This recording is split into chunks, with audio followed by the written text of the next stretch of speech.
E aí galera do Me Salva, bem-vindos a mais uma aula do curso de Transformada de Laplace, tá? E na aula de hoje eu vou falar sobre uma função bem bacana, que aparece com bastante frequência em problemas que envolvem a transformada de Laplace, tá?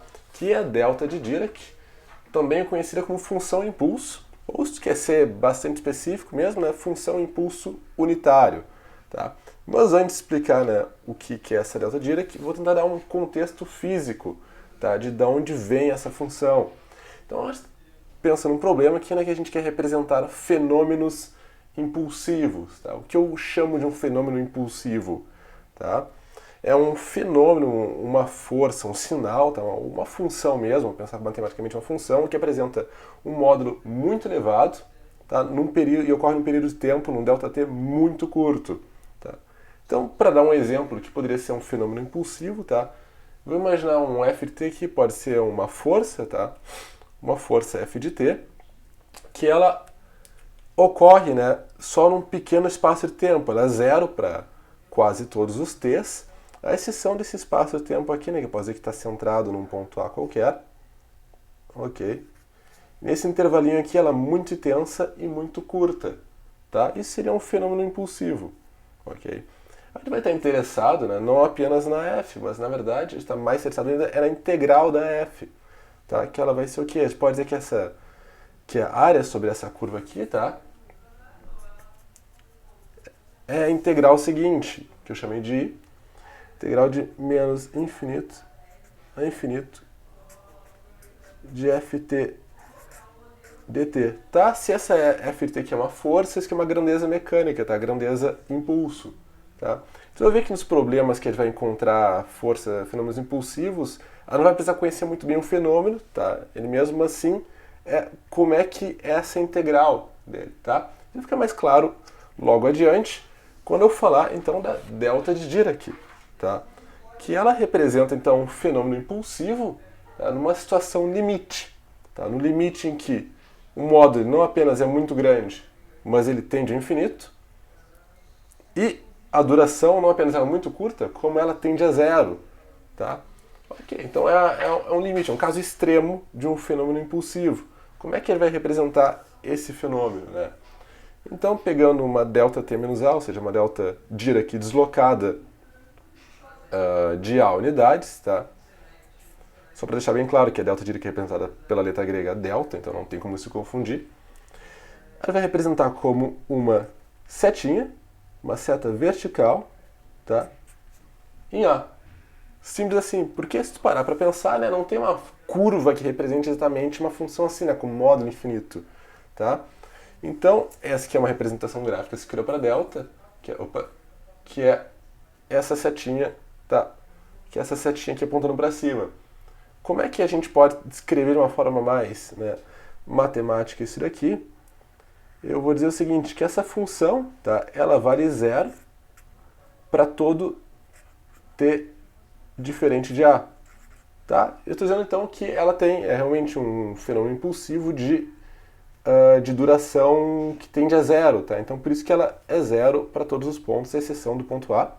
E nesse ponto A, tá, eu vou dizer que ela vale infinito ou que ela tende ao infinito, tá? Para t igual a A. Tá? E além disso, por definição, tá, eu estou dizendo que a integral, que essa integral de menos infinito a infinito da ΔT menos A no tempo, tá, ela vai valer sempre 1. Ok? Por isso que é a função impulso unitário, tá? Porque essa integral, essa área sobre função, que foi que a gente viu antes, né, a questão do impulso de uma força, ela vai valer sempre 1. Ok? Então vamos ver que propriedades interessantes tem essa Dirac, né? Como é que a gente pode trabalhar com ela? Olha só, uma propriedade bem bacana é a propriedade da filtragem. O que é essa propriedade da filtragem? Vou propor para você o seguinte problema, tá? Vou integrar de menos infinito a infinito a multiplicação de uma função qualquer, f de t, vezes a delta de Dirac, tá? Isso vai dar o quê? Olha, essa multiplicação aqui, tá? Ela dá zero para todos os pontos em que t é diferente de a, porque essa delta ela vale zero para todos os pontos, né, onde o t é diferente de a. Então, eu posso dizer que essa função aqui, né, se eu trocar ela, por exemplo, pelo valor da função f em a, dá exatamente o mesmo resultado, tá? Porque tudo que não está em A não nos interessa, tá? Ok, opa, aqui para tu poder ver. Tá bom, mas f de A é uma constante, então dá para tirar f de A da integral, né? Como é que fica isso? Integral de menos infinito a infinito da delta Dirac, tá? Mas olha só, isso que a gente acabou de ver agora há pouco, né? É a definição que a gente acabou de ver. Isso daqui, tá? Por definição, como é o impulso unitário, esse que está valendo 1.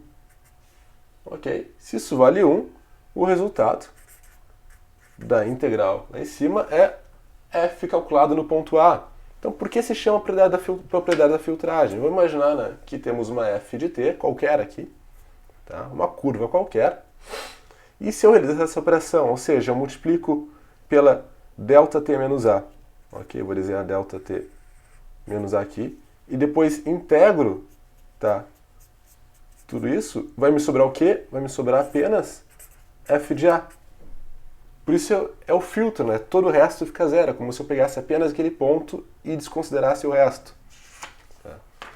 Então, vem daí, né, uma consequência bem legal, que é a transformada da delta Dirac. Como é que a gente vai calcular isso? Fazer então, né, aplicar a formulinha da transformada de Laplace, tá? Integral de 0 a infinito, tá? De ΔT menos A, que multiplica e na menos st dt.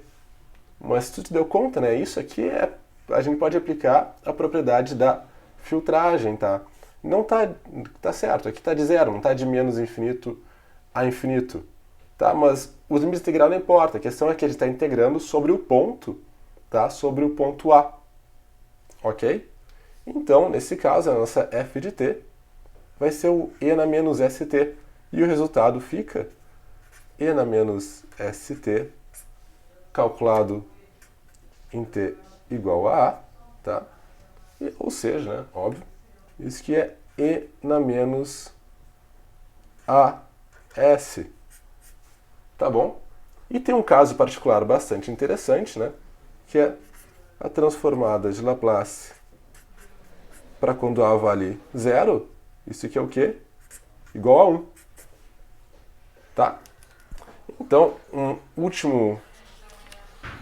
última propriedade, por assim dizer, que eu queria comentar antes de concluir é a seguinte, tá? Essa aqui eu não vou provar nesse vídeo, até porque seria um pouco demorado, então não tem muito cabimento, tá? Mas vou dar para vocês o resultado já. A delta Dirac, ela pode ser vista como a derivada em relação ao tempo da função de grau unitário, tá? Da função de Heaviside, ok? Bom, como é que tu pode ver de uma forma bastante intuitiva isso, tá? Como é que é a função de Heaviside, ok? Essa função aqui, tá? Função de grau, ela vale 0 para todo t menor que A e vale 1 para todo t maior que A, tá? A derivada, então, né, desse degrau, tá? Nessas regiões aqui, onde ela vale 0, onde vale 1, onde ela é constante, tá? Essa derivada vai valer sempre 0. Tá? Então, se a gente derivar e fazer o grafo derivada, vai ter 0 aqui, mas nesse ponto, tá? Acontece o quê? Acontece uma mudança, tá, instantânea do valor, ele salta de 0 a 1 instantaneamente. Como a derivada é uma medida da variação da função, tá? Dá para imaginar que nesse ponto a derivada ela vai tender ao infinito. Então, que função que vale 0 em todo t, menos de um ponto onde ela vale infinito? A delta Dirac. Tá bom? Essa daqui é delta t menos A.